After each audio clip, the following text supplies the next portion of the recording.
Well, good afternoon. Good afternoon. Good afternoon. A little early. I know you didn't expect this. But again, we are thankful and grateful to God for the opportunity and privilege to come. Do have something I want to share with you, something that I think is overwhelmingly pertinent and important. I'm on here right now. I will talk a little more about this during our midweek worship period. So, again, I'm catching everyone off guard. I did not send a notice out. I did not do any of those things. I did this because this is the time for me to be able to get this out here and to share it with those that are with us now and those who will watch it maybe a little bit later. And so I'm on here because I want to talk about EOBA, OBSC. The Faith Walk is this Saturday, July the 8th. Registration begins at 9 a.m. The walk begins at 10. What is the walk for? What does it do? What does it provide?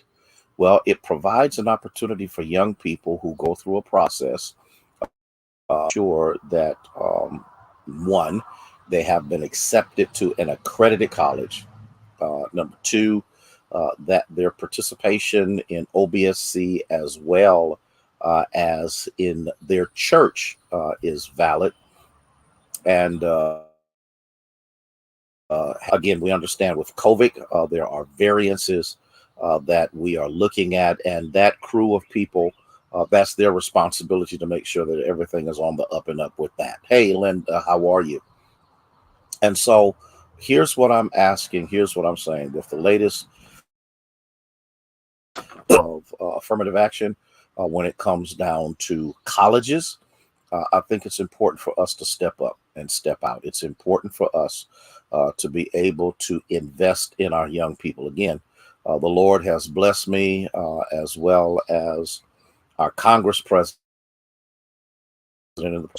over $125,000 in scholarships that have been given out over those years. And we count that an honor and a privilege to be able to continually invest in these young people. And so, with that being said, somebody might say, well, what can I do? How can I do? We're glad that you asked me that question because I think it's overwhelmingly important for us to know and to recognize.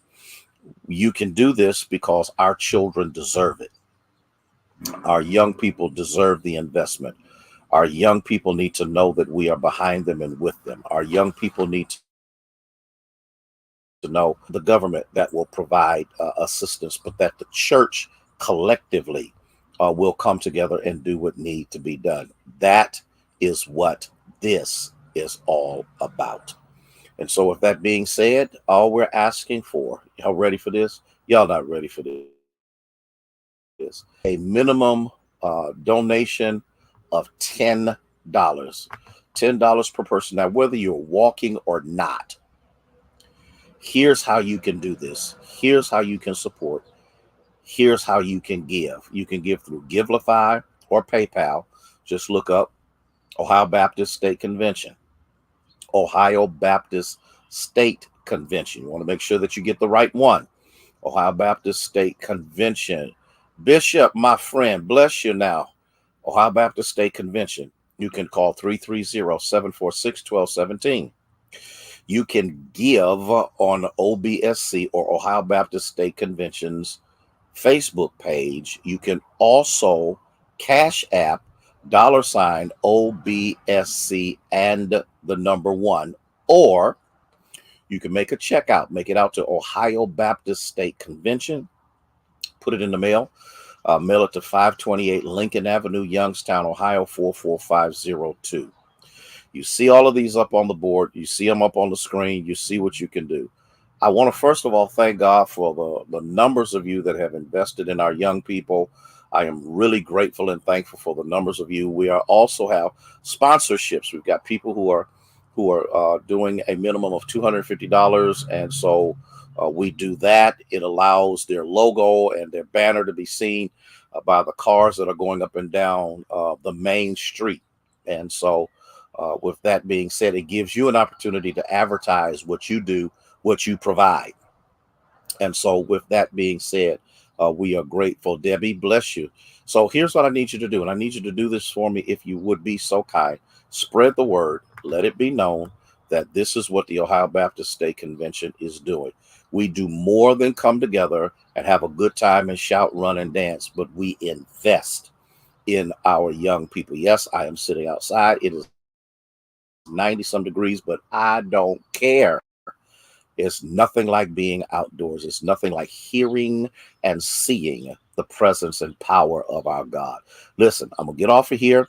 Don't forget to meet me at 6:30 for our midweek worship. Don't forget, if you want to, come and walk. It's also a health thing that we are providing.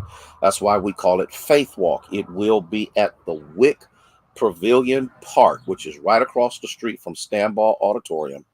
Registration starts this Saturday at 9 a.m. The walk starts at 10. And so we're going to do that. I thank God for those churches of the Eastern District that are participating.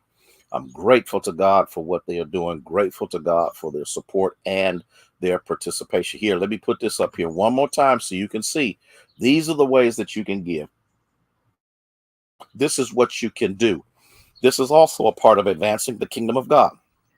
I'm going to say something that Bishop Walker taught me before he became the presiding prelate of the Full Gospel Baptist Church Fellowship. In a lot of instances, we write off our young people. We write off our children because they don't make money. They don't have money. They don't have this. They don't have that. And we kind of push them off to the side, until they become adults. And what we forget is that they are not going to always be children.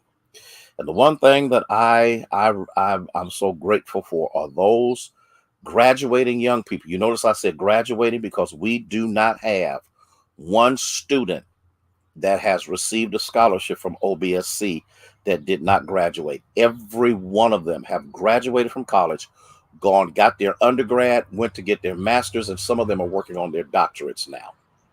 That's a powerful statement. And here's the beautiful thing about it. They never forget where they came from. So I wanted to get that out there to share that with you. Don't forget, I'll see you at 6:30 as we come together for our midweek worship. My friend and my brother, Bishop Moore, thank you so much for being here and sharing. I got to go do what I need to do so I can be ready at 6:30. And if my neighbor don't decide to cut the grass, we'll be outside again. May God bless you. May he keep you is our prayer.